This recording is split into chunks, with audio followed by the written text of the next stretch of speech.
Question number 44.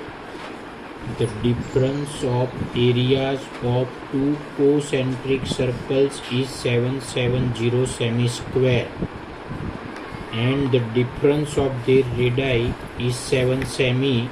Find the radius of each circle. So difference આપ્યો છે એરિયાનો બે કોસેન્ટ્રિક circle કે છે. કોસેન્ટ્રિક સર્કલ્સ એટલે બંને સર્કલનું સેન્ટર એક જ હોય.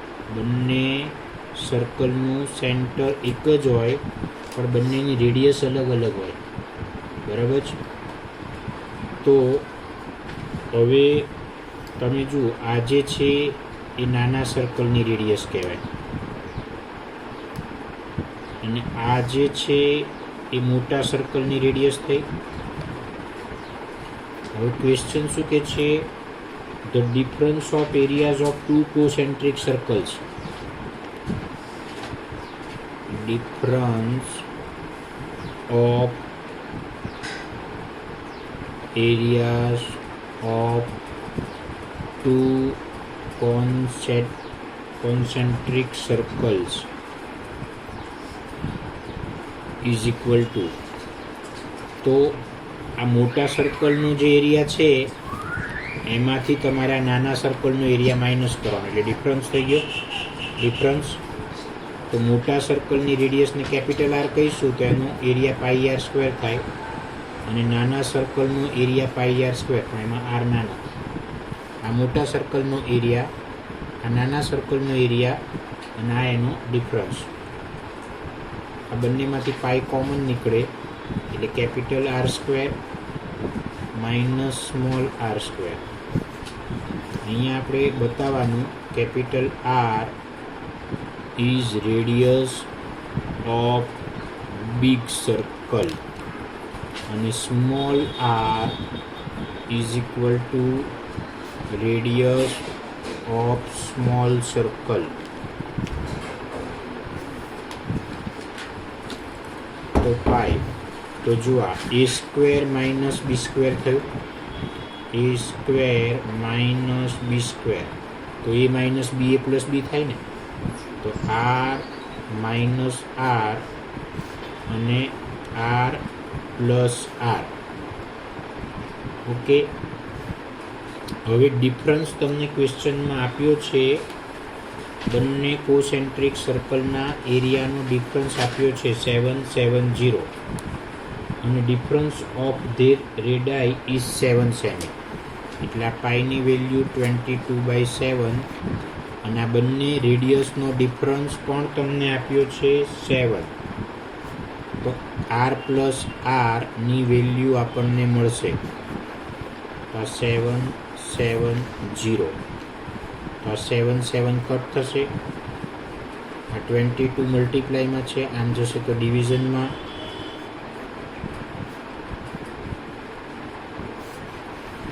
ઇલેવન 2 જા 22, 11 7 જા 77 અને આ 0. 70 ને 2 વડે ડિવાઈડ કરો તો 35 થાય. એટલે આર પ્લસ આરની વેલ્યુ થઈ 35.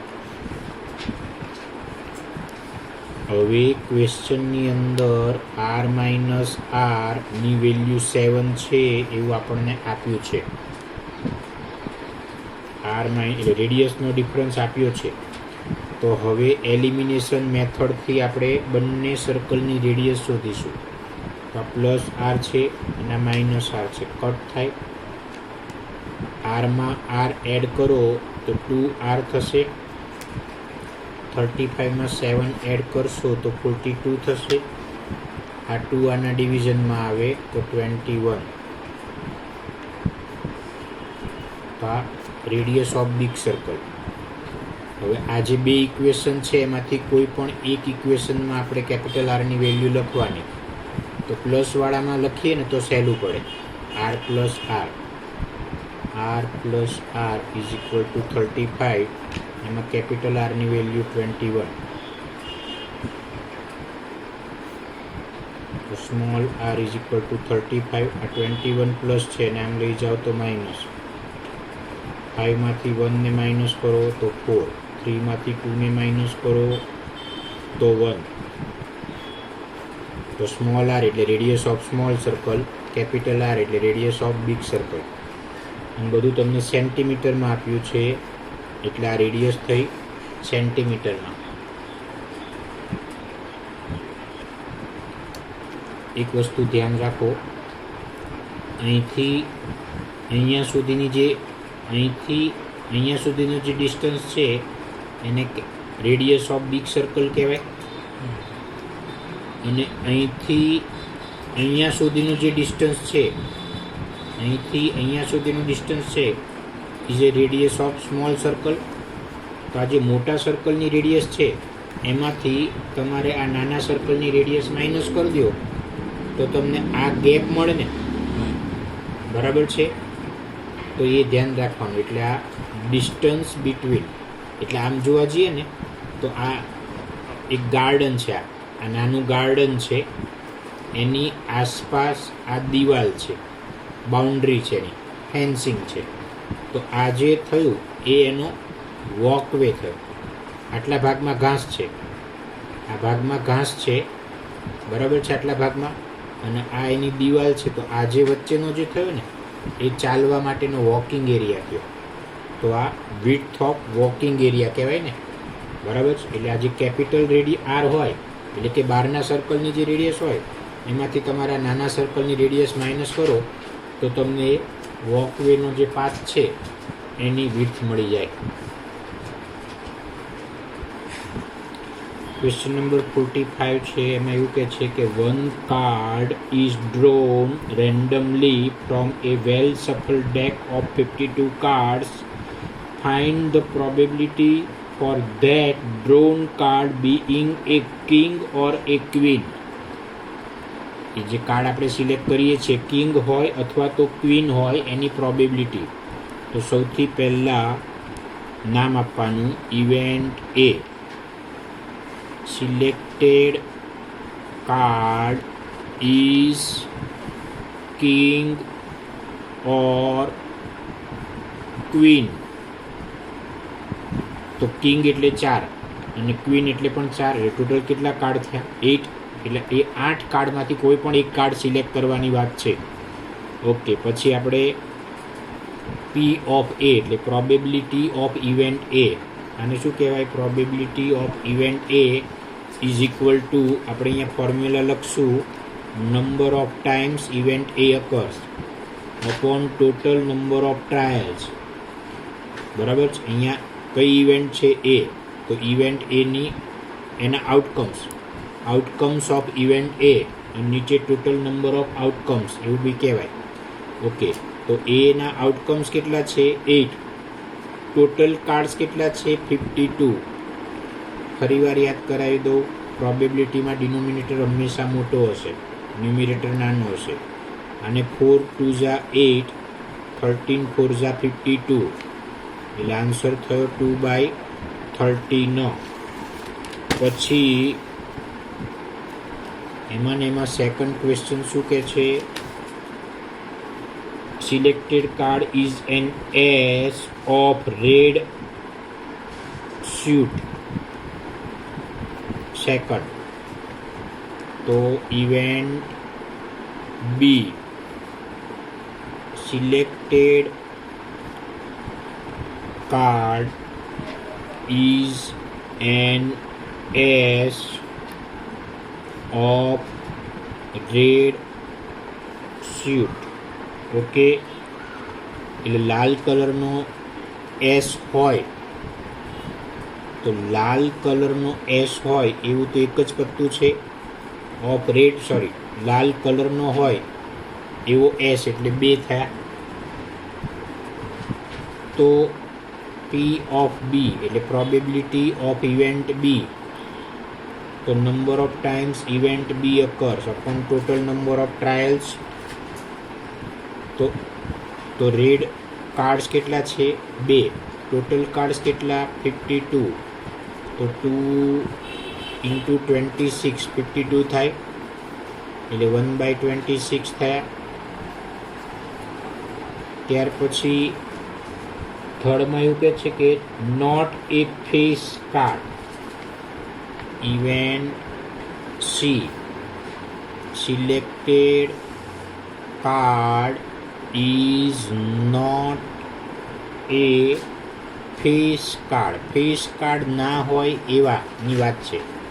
તો face card તો જે કાર્ડમાં ફેસ ડ્રો કરેલો હોય, એટલે 4 કિંગ, 4 ક્વીન અને 4 ગલ્લા, જેને જેકલ કહેવાય ને, જે એટલે 4 + 4 + 4 રાજા, રાણી, ગલ્લા, એટલે ટોટલ 4 તારી 12, 4 3 12, એટલે 12 કાર્ડ્સ નથી સિલેક્ટ કરવાના. Not a face card, face card ના હોવા જોઈએ. એટલે ટોટલ કાર્ડ કેટલા છે તો કે 50, એમાંથી 12 ફેસ કાર્ડ હોવા જોઈએ નહીં. તો 2 - 2 0, એટલે 40 કાર્ડ્સમાંથી બાકીના 40 કાર્ડ્સમાંથી કોઈ બી હોય. તો હવે પ્રોબેબિલિટી ઓફ ઇવેન્ટ સી, તો અહીંયા number of times event C occurs upon total number of trials એ લખવાનું. તો 40 અને નીચે 52, 4 વડે ડિવાઈડ કરો તો 10, 4 10 જા, અને 4 વડે ડિવાઈડ કરો તો 13. હવે કંઈ થાય નહીં, એટલે 10/13 એ તમારો આન્સર. 48માં a tower stands vertically on the ground. એક ટાવર છે આ, અને આ છે ગ્રાઉન્ડ, એને વર્ટિકલી છે. વર્ટિકલી દેટ મીન્સ અહીંયા રાઇટ એંગલ બનાવે છે. વર્ટિકલી એટલે રાઇટ એંગલ નહીં. આ જે સાઇન છે ને, આ વર્ટિકલ છે, આ હોરિઝોન્ટલ કહેવાય. બરાબર છે. તો a tower stands vertically on the ground from a point on the ground. From the point on a ground, એટલે ગ્રાઉન્ડ પર એક પોઈન્ટ છે, આ ગ્રાઉન્ડ છે, એના ઉપર આ એક પોઈન્ટ છે. From a point on the ground which is 15 metre away from the foot of the tower. આ જે પોઈન્ટ છે એ આ ટાવરનો ફૂટ છે, એનાથી 15 મીટર દૂર છે. The angle of elevation. Angle of elevation એટલે તમારે નીચેથી ઉપર જોવાનું. The angle of elevation of the top of the tower. કોને જોવાનું છે તમારે? Top of the tower. તો આ ટોપ ઓફ ધ ટાવર થયું. કોને જોવાનું છે એ ધ્યાનમાં લેવાનું, અને ક્યાંથી જુઓ છો એ બી ધ્યાનમાં લેવાનું. તો આ ક્યાંથી જોવે, કોને જોવે છે તો કે ટોપ ઓફ ધ ટાવરને. ક્યાંથી જોવે છે એ તો કે આ 15 મીટર હવે જે પોઈન્ટ છે ગ્રાઉન્ડ પર, 15 મીટર દૂર છે જે પોઈન્ટ, એ પોઈન્ટથી આ ટાવરની ટોપ છે એનો એંગલ ઓફ એલિવેશન છે 60. જો એંગલ ઓફ એલિવેશન એટલે શું, તમારે ઉપરની તરફ જોવાનું છે. જો અહીંયા છે વ્યક્તિ, જોનાર વ્યક્તિ અહીંયા છે, અહીંથી જે આ સ્ટ્રેટ લાઇન પાસ થાય એક્સ એક્સિસ, જોનાર વ્યક્તિની આઈઝમાંથી જે એક્સ એક્સિસ પાસ થાય ને એ હોરિઝોન્ટલ લાઇન થઈ. તમારે આને જોવાનું છે. તો આ જે છે એને રે ઓફ સાઇટ કહેવાય, અથવા રે ઓફ વિઝન કહેવાય. જોનાર વ્યક્તિ અને જે વસ્તુને જોવાની છે એ વસ્તુ, એને કનેક્ટ કરતી જે લાઈન હોય ને એને રે ઓફ સાઇટ કહેવાય, અથવા એને રે ઓફ વિઝન કહેવાય. તો આ રે ઓફ વિઝન અને આ હોરિઝોન્ટલ લાઇન, એના વચ્ચે જ એંગલ બને. કાં તો એંગલ ઓફ એલિવેશન બને, કાં તો એંગલ ઓફ એલિવેશન અથવા એંગલ ઓફ ડિપ્રેશન. તમે ઉપર જુઓ તો એંગલ ઓફ એલિવેશન, અને અહીંથી તમે આમ નીચે જુઓ તો એંગલ ઓફ ડિપ્રેશન. ઓકે, પછી શોધવાનું શું છે તમારે? Find the height of the tower. આ જે ટાવર છે એની તમારે હાઇટ શોધવાની છે.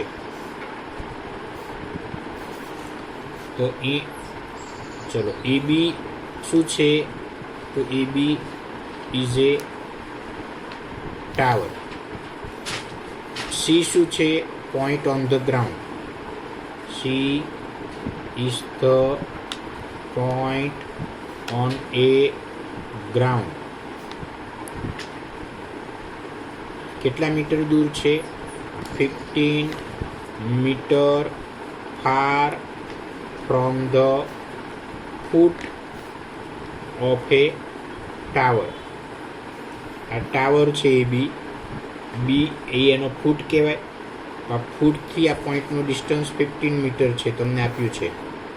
ઓકે, તો આ ફિગરનું, આ જે ફિગર આપી છે એનું તમારે એક્સપ્લેનેશન લખવું પડે, જેનો 1 માર્ક્સ હશે. પછી તમારા ટ્રાયંગલ વિશે કહેવાય. હવે આની અંદર જે વર્ડિંગ યુઝ કરો ને એ તમારા ક્વેશ્ચનમાં જે વર્ડિંગ આપ્યા હોય ને એના રિલેટેડ જ એ વર્ડ્સ યુઝ કરવાના. હવે ટ્રાયંગલનું એક્સપ્લેનેશન. તો ઇન ટ્રાયંગલ ABC એટલે ટ્રાયંગલનું નામ લખવાનું, કયો એંગલ 90નો છે એ લખવાનું. એંગલ B 90 છે અને એંગલ C કેટલાનો છે તો કે 60નો. હવે આ જે એંગલ છે એની આ કઈ સાઈડ થઈ? આ એંગલની આ ઓપોઝિટ સાઈડ થઈ AB, અને આ એની એડજેસન્ટ સાઈડ થઈ. તો ઓપોઝિટ સાઈડ ને એડજેસન્ટ સાઈડ 10માં આવે, એટલે તમારે અહીંયા 10 લેવાનો. તો 10 60, આનો 10 તો એની opposite side AB, adjacent side BC. 10 60ની વેલ્યુ ટેબલમાંથી √3. AB આપણે શોધવાનો છે. આ BCની વેલ્યુ 15 છે. આ 15 સામેના જોડે મલ્ટીપ્લાય થશે.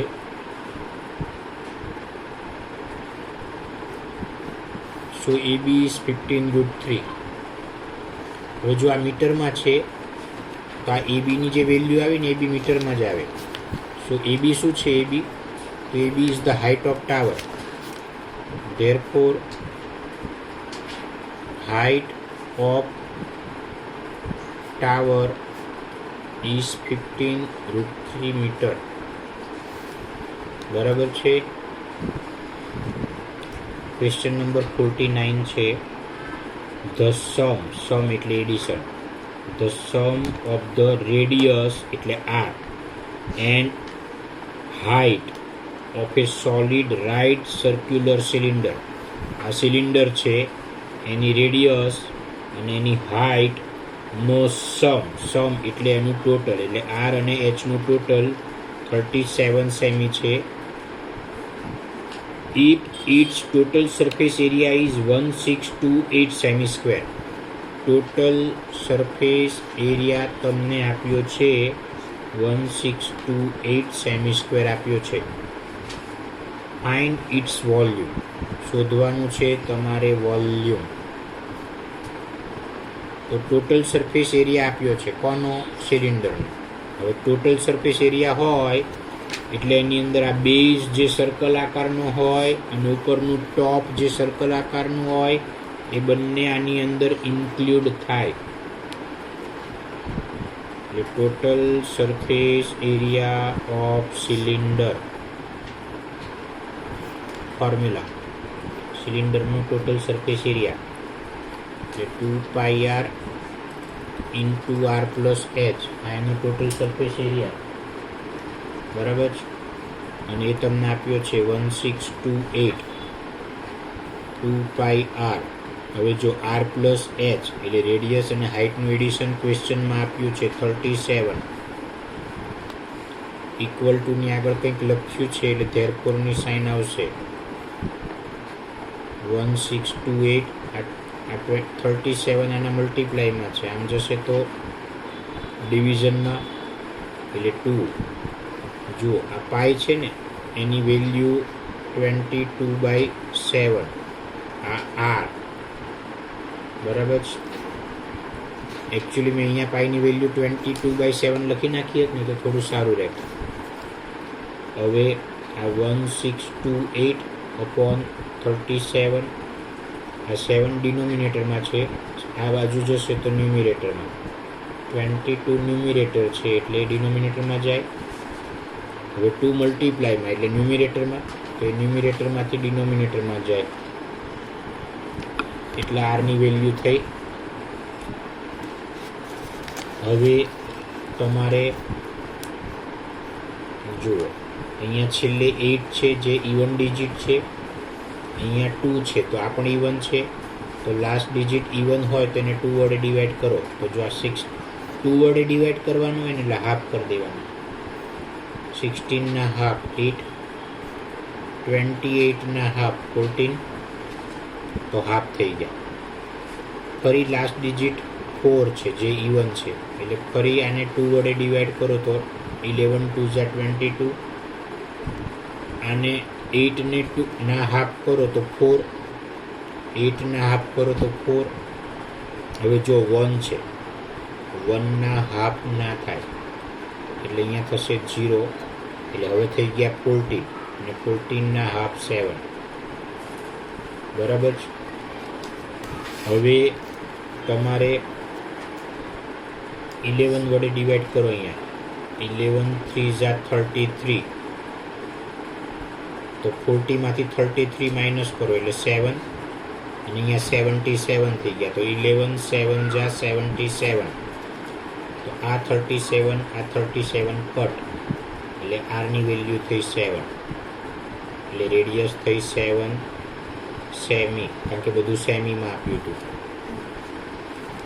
હવે તમને જુઓ r પ્લસ h 37 આપ્યો છે, r પ્લસ h 37 આપ્યો છે. એમાં રેડિયસની વેલ્યુ 7 આપણે શોધી, તો આ 7 પ્લસમાંથી આમ જશે તો માઇનસ, એટલે 37માંથી 7 માઇનસ કરો તો 30 થઈ, તો હાઇટ 30 સેમી થઈ. ક્વેશ્ચનમાં શું કીધું છે? વોલ્યુમ શોધવાનું. વોલ્યુમ ઓફ સિલિન્ડર, તો સિલિન્ડરના વોલ્યુમની ફોર્મ્યુલા πr²h, સિલિન્ડરના વોલ્યુમની ફોર્મ્યુલા πr²h. તો પાઈ એટલે 22/7, r એટલે રેડિયસ જે 7 છે 2 ટાઈમ્સ, h એટલે હાઇટ જે છે 30, 7 7 કટ, તો આ 0 છે ને પહેલાં લખી નાખો. અહીંયા 7 3 ઝા 20, અથવા જો આ 22 3 ઝા કરો તો 66, અને 66 ને 7 વડે મલ્ટીપ્લાય કરો, જે આવે એ તમારો અહીંયા આન્સર. ક્વેશ્ચન 51 છે, sorry. If triangle ABC is similar to triangle PQR, ABC ને પીક્યુઆર ટ્રાયંગલ સિમિલર છે, એ બંને ટ્રાયંગલ સિમિલર છે. Find the missing quantities in the following table which are marked by question sign. એટલે આમાં જે missing frequency missing છે ને એ શોધવાનું છે. તો એ બી આપ્યો, બીસી શોધવાનું, સીએ આપ્યો, પીક્યુ આપ્યો, ક્યુઆર આપ્યો, પીઆર શોધવાનો છે. બરાબર છે. તો આપણે ફિગરમાં આ બે ટ્રાયંગલ છે સિમિલર, એ બી બીસી નથી આપ્યો, આ છે 9, આ છે 2.4, આ છે 3.6, અને શોધવાનું છે. હવે તમને બંને ટ્રાયંગલ સિમિલર આપ્યા છે, બે ટ્રાયંગલ સિમિલર છે. અહીંયા વાત કોની છે? સાઈડની. વાત કોની છે? સાઈડની. તો બે સિમિલર ટ્રાયંગલ એટલે એની corresponding sides are in proportion. Two triangles are similar, so corresponding sides are in proportion.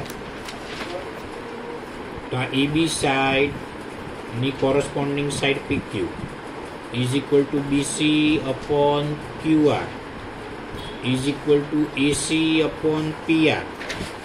બરાબર છે. હવે AB છે 4, આ PQ છે કેટલો? તો કે 2.4. BC ખબર નથી, QR છે 3.6, AC છે 9, આ PR નથી આપ્યો. હવે તમે જો આ બંનેની વેલ્યુ આપી છે, આ BC શોધવાનું છે, તો પહેલાં આપણે આ બેને લઈએ, કારણ કે વચ્ચે ઇક્વલ ટુ સાઇન છે ને, એટલે આ બરાબર આ કરાય, પછી આના બરાબર આ બી લેવાય ને, તો તમને PR મળશે. એટલે ટૂંકમાં આ બંનેની વેલ્યુ અહીંયા આપી છે, એટલે આ તો કમ્પલસરી લેવાનું છે. એની જોડે આ લઈશું તો BC મળશે, આની જોડે આ લઈશું તો PR મળશે. તો પહેલાં આ બેની વાત કરીએ આપણે.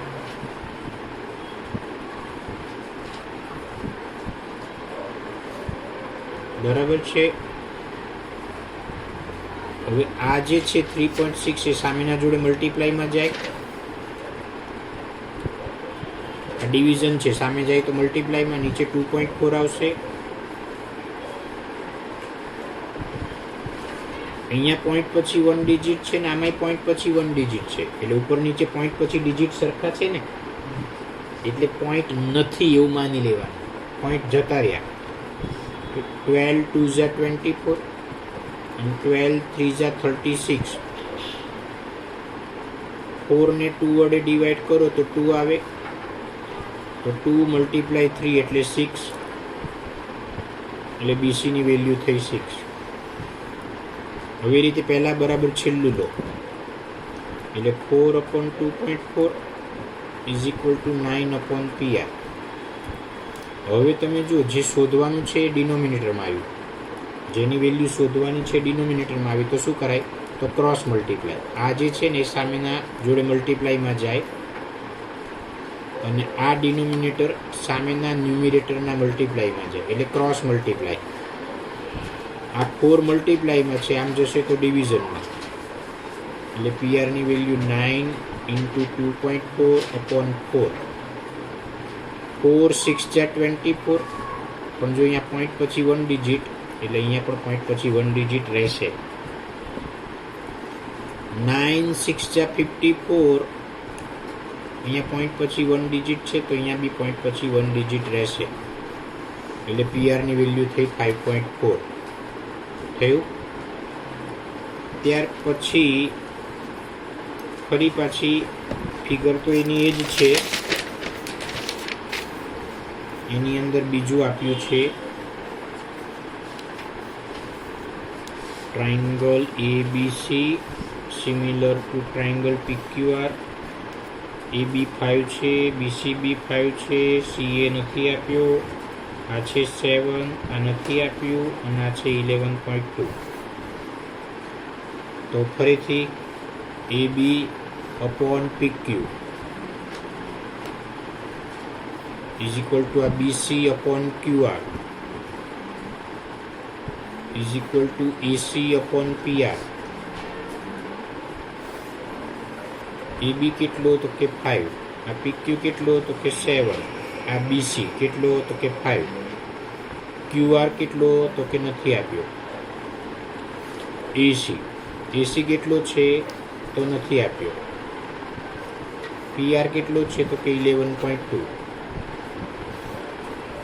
હવે આના બરાબર આ લઈશું તો તમને મળશે QR, એટલે 5/7 ઇઝ ઇક્વલ ટુ 5/QR.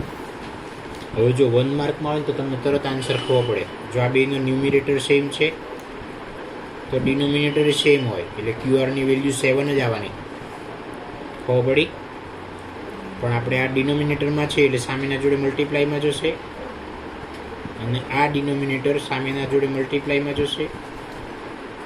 આ 5 મલ્ટીપ્લાયમાંથી અહીંયા ડિવિઝનમાં જતા રહે, એટલે 5 5 કટ, એટલે QRની વેલ્યુ થઈ 7.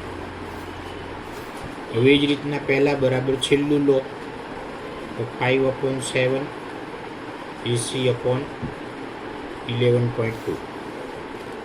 હવે જે શોધવું છે તો ન્યુમિરેટરમાં છે, એટલે એ ત્યાં ત્યાં રહેશે, તો આ ડિનોમિનેટર સામેના જોડે મલ્ટીપ્લાયમાં જાય, ડિનોમિનેટર સામેના જોડે મલ્ટીપ્લાયમાં જાય. 16 7 જા 112 થાય, પણ અહીંયા પોઈન્ટ પછી 1 ડિજિટ, એટલે 1.6 થયું. 16 5 જા 80, પણ અહીંયા પોઈન્ટ પછી 1 ડિજિટ, એટલે અહીંયા બી પોઈન્ટ પછી 1 ડિજિટ, એટલે એસીની વેલ્યુ થઈ 8.